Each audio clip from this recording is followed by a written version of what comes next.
Thank you for attending this presentation of the Snap Creator Framework. Today we're going to talk about Domino single file restore in SAN environments with Snap Creator 4.1. Let's start by defining what we mean when we say single file restore. With Domino, a single file can be a database or NSF file, a template or NTF file, or a mailbox or .box file. However, Snap Creator's single file restore that is built into Snap Creator only works with NFS environments. The reason for this is that NFS is a file-based protocol that allows us to easily browse the file structure. For NFS, this makes things easy. The file structure is viewable through ONTAP APIs, and we're able to easily select single files. However, SAN protocols, Fiber Channel and iSCSI, are block-based. If we try to use single file restore, all that can be seen is the underlying LUN. The individual files are not viewable and cannot be restored. We need some way to handle the block-to-file conversion so that we can restore the files that we need. Fortunately, NetApp has a product to handle this, SnapDrive.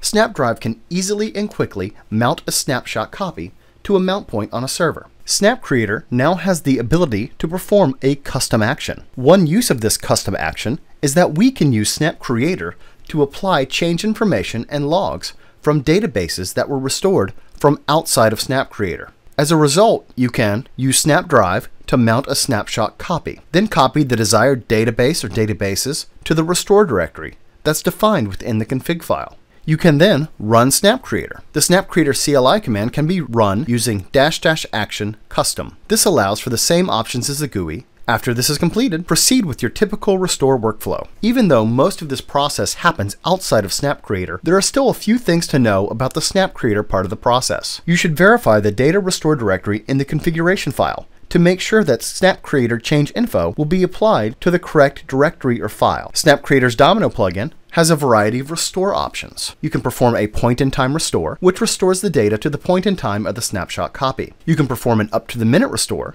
which plays forward Domino transaction logs to the most recent transaction available. Or you can perform a selectable up-to-the-minute restore, which allows you to play forward the transaction logs to a specific point in time. For up-to-the-minute or selectable up-to-the-minute restore operations, Domino transactional logging must be enabled. Let's take a look at how this works. I'm logged into the Snap Creator GUI, and I have my Nantes configuration file that I created in an earlier video. This configuration is running on a Windows host and uses SnapDrive to take the snapshot copies. I've already taken a few snapshot copies with this configuration. Before you start a single file restore, verify the data restore directory in the Domino plugin settings. Click the IBM Domino tab, then check the directory listed in Data Restore Directory. I want to restore the file into the Restore subdirectory in my Domino data path so that I can manage it through Domino. You can restore outside the Domino environment if you like, but this path does need to be on the same volume as the Domino data directory. If the Data Restore Directory is set incorrectly, Snap Creator will not be able to play forward the logs and the restore operation will not succeed. I'll update my settings to reflect the Restore subdirectory. Then click Save and Reload. For this video, I'll be using SnapDrive for Windows to mount the snapshot copy. SnapDrive for Unix works in a similar manner. Consult the SnapDrive for Unix administration guide for the correct commands. Within my Windows environment, I'll open SnapDrive. I can click Start, SnapDrive, or Start All Programs, NetApp SnapDrive. With SnapDrive open, I'll expand the host name, Nantes in this example, then click Disks.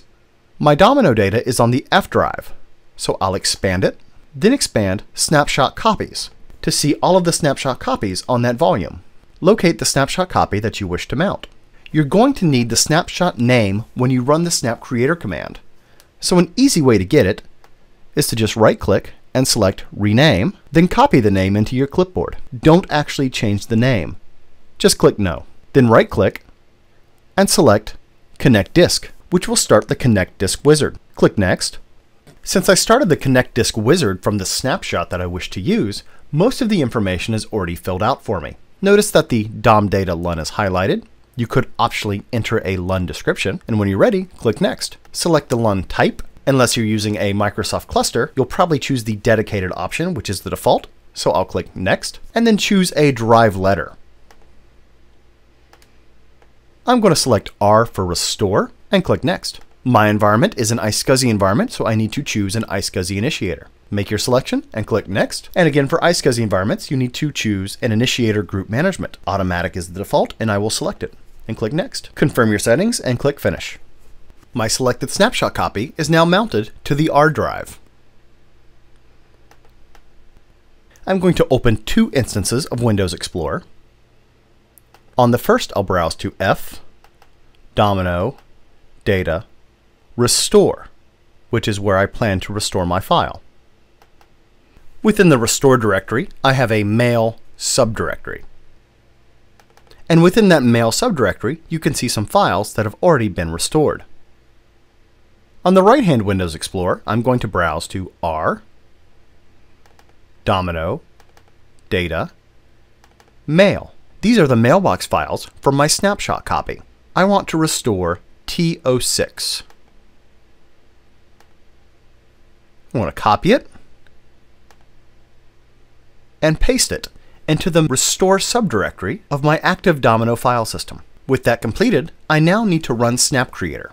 For ease of use, I keep a copy of the single file restore command on my desktop and a notepad file. All I have to do is update this command with any changed information, such as my snapshot name or my database name. Let's quickly walk through this command. snapcreator.exe -- user and username, in this case admin, -- password and the encrypted password, -- profile, my profile name, in this case Domino, -- config and my configuration file name, in this case Nantes, -- policy and my policy name, AppGold, -- action custom, -- params, including the snapshot name, the name of the snapshot I'm restoring from, data path, the path to the file we're going to restore, restore type is up to the minute, disable replication is yes, meaning that I'm going to reset the database ID so that Domino does not see this as a duplicate database, and -- verbose, meaning it's going to give me output level information on screen. I'm going to copy this command and open a command prompt and change directories to where SnapCreator is installed. Paste the command and run it. Once SnapCreator completes, you'll be returned to the command prompt. When you're done, don't forget to return to SnapDrive, locate the snapshot that you mounted, right-click, and disconnect the disk.